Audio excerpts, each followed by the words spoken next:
magandang araw po sa ating lahat. Shout out kay Lori D. Magalpok. Yan, salamat po sa suporta mo sa Team Kalingap. Mabuhay po kayo. Yan po, paki-subscribe po mga Kalingap, mga kaibigan. Lori D. Magalpok.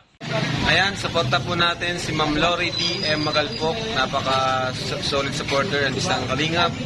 Subscribe po ng kanyang YouTube channel. And maraming salamat po sa inyo lahat. God bless po. Jesus love you.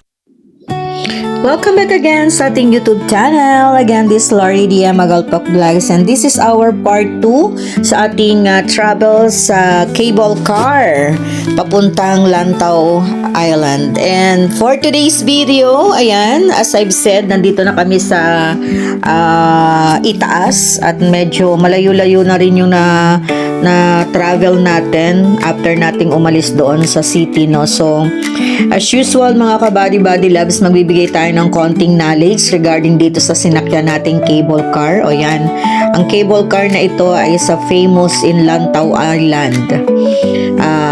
Is known to be a Nongping 360. Ibig sabihin nito, ang Nongping 360 na sinasabi nila, ito ay ang 5.7 kilometers scenic ropeway that connects the Tungchung town center to the Nongping Hills. O yun daw yung sinasabi nilang Nongping 360. Ito yung 5.7 kilometers na ropeway, scenic ropeways connect to Tungchung town center to the Nongping Hills. Ito yung sinasabi natin na Nongping Hills. Malalaman natin kung bakit siya tinawag na Nongping Hills pag nakarating na tayo doon. Sinasabi nila na it offers a breathtaking journey with panoramic views of the South China Sea, Hong Kong International Airport, and the lush greenery of Lantau North Country Park. Kasi along the way, nakikita natin dito yung bundok. Ayan, kaya sinabi nilang lush greenery of Lantau North Country Park. Makikita natin dyan mamaya ay papakita ko sa inyo na pwede kang mag-travel using the car, cable car, and at the same time pwede ka namang maglakad kasi may hagdan. Kaya lang, Diyos ko, napakalayo niyan pag maglalakad tayo. Mamaya makikita nyo yan along the way habang tayo ay nagta-travel. Ayan, so ito yung mga cabin types and experiences, no? Doon sa part 1 natin, nakita nyo kung paano kami pumila. Ayan.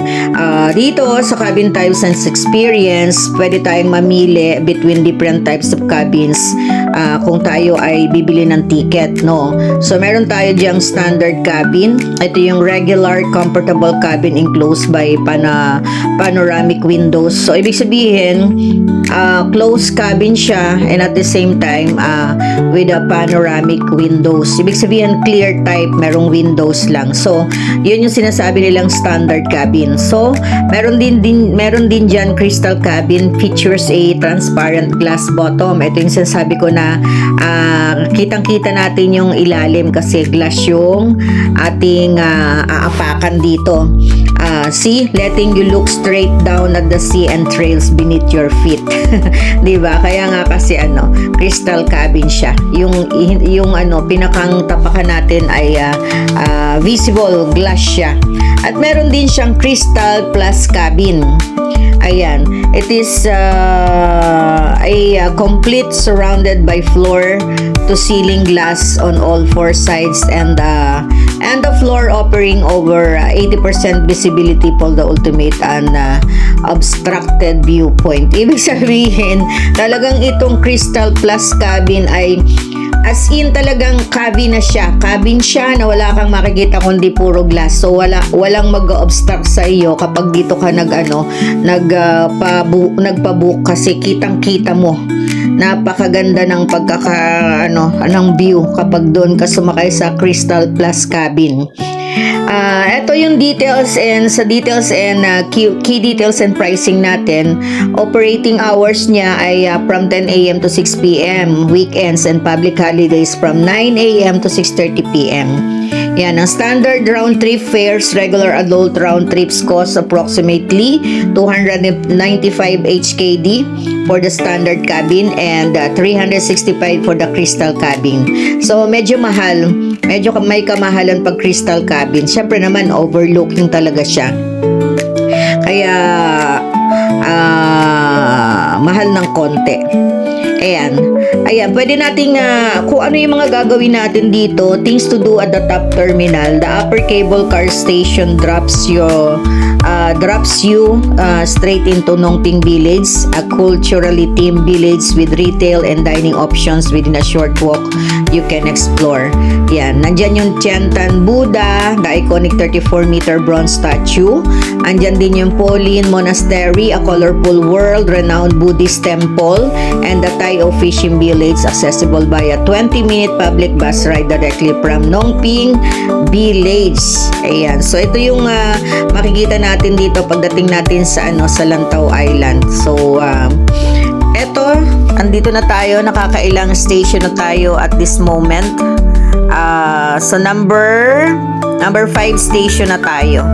Ayan, so nakikita nyo pa rin na may mga cable car na dumadaan. Ayan station number 5. At every time na bumababa yung cable car ay napapasigaw kaming lahat. So ayan, bumaba na naman kami kasi hindi naman po pwedeng talagang straight lang yung biyahe.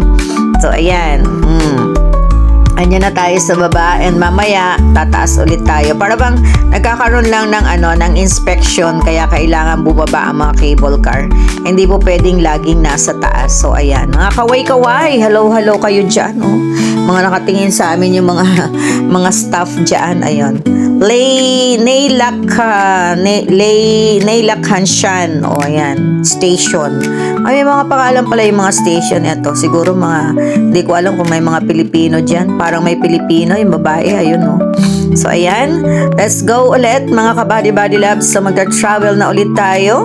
Pataas ulit. Ayan, nakikita nyo ba yung daan? Ayan yung sinasabi ko na pwedeng mag-hiking. Ayan, may daan. Paakyat ng bundok. Hagdan yan. Pero, can you imagine, ayun, may maliit ng nakikita nyo dito sa left side. Ayan yung yung statue ng Big Buddha. So, medyo malayo-layo pa yung travel natin dito. Kaya, ayun, number 6 station na tayo. So, marami pa rin tayo nakakasalubong ng mga cable car na pabalik na. Pero tayo, pagdating natin doon sa Lantau at tayo ay mamamasyal, hindi na tayo sasakay ng cable car kasi magbabas na tayo. So, diretso na sa city. Hindi na tayo magdadalawang sakay. Diretso na. So, ito yung kabundukan dito. Talaga namang greenery. Kaya ayan, malapit na tayo, Malapit na ba yan? Medyo malayo pa rin. So, sige mga kabady-body labs, salamat sa pagsama ninyo. Ayan, kita nyo? Ayan. Parang mga mga laruan, Parang mga laruan yung mga cable na nasa lubong natin. So, dito sa other side na to, syempre mga bundok pa rin ang makikita natin. At nakakatuwa lang kasi talagang well-preserved ang mga bundok dito. Tingnan nyo naman, di ba? And dito, ayan yung likod at nakikita nyo dyan yung hagdan. Kita-kita pa yung mga hagdan dyan. So, kanina marami tayo nakikitang nagwa-walking. Diyos ko, napakalayo niyan. Kung dito nga sa cable car, 1.5 hours ang biyahe natin. Paano pa kaya yung mga naglalakad na yan, di ba? Sa bagay, bago maggabi, makakarating na sila dyan sa tuktok ng Lantau Island. At pagdating mo doon, may bus na, magbabas na lang sila. Pero Diyos ko, napakalayo niyan. Kulang nga baka maghapon, pwede maghapon. So dito naman sa side na to, ayan, makikita nyo pa rin. Bundok-bundok pa rin tayo dito. And ayan, si Ate Sally. At ang mga maiingay naming kasama, Diyos ko, nakakasakit ng tenga, promise. Masakit sa tenga silang magkwentuhan. Para silang nasa kabilang bundok. So, ito na. Ayan na, kitang-kita na natin yung Big Buddha na pupuntahan natin. Ibig sabihin, medyo malapit na tayo. Kaya, samahan nyo kami, mga kabady-body loves. Let's go. Sana imakyat natin ang Big Buddha na yan. At nang makita natin kung gaano kataas. So, andito na tayo mga kabady labs. Ayan na. At pababa na tayo dito sa area na to. Nakarating na tayo. Ayan. So, lahat ng mga nakasakay sa cable car, pababa na lahat. At ito na yung pinaka-last station. And maglalakad na lang tayo ng konti papunta doon sa Big Buddha na ating pupuntahan. So ayan, bumaba na si Ate Sally, bumaba na si Nana Rus. Ayan, bumaba na rin yung mga maiingay.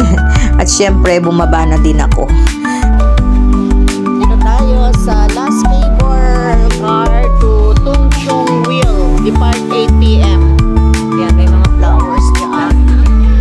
Oo, flowers.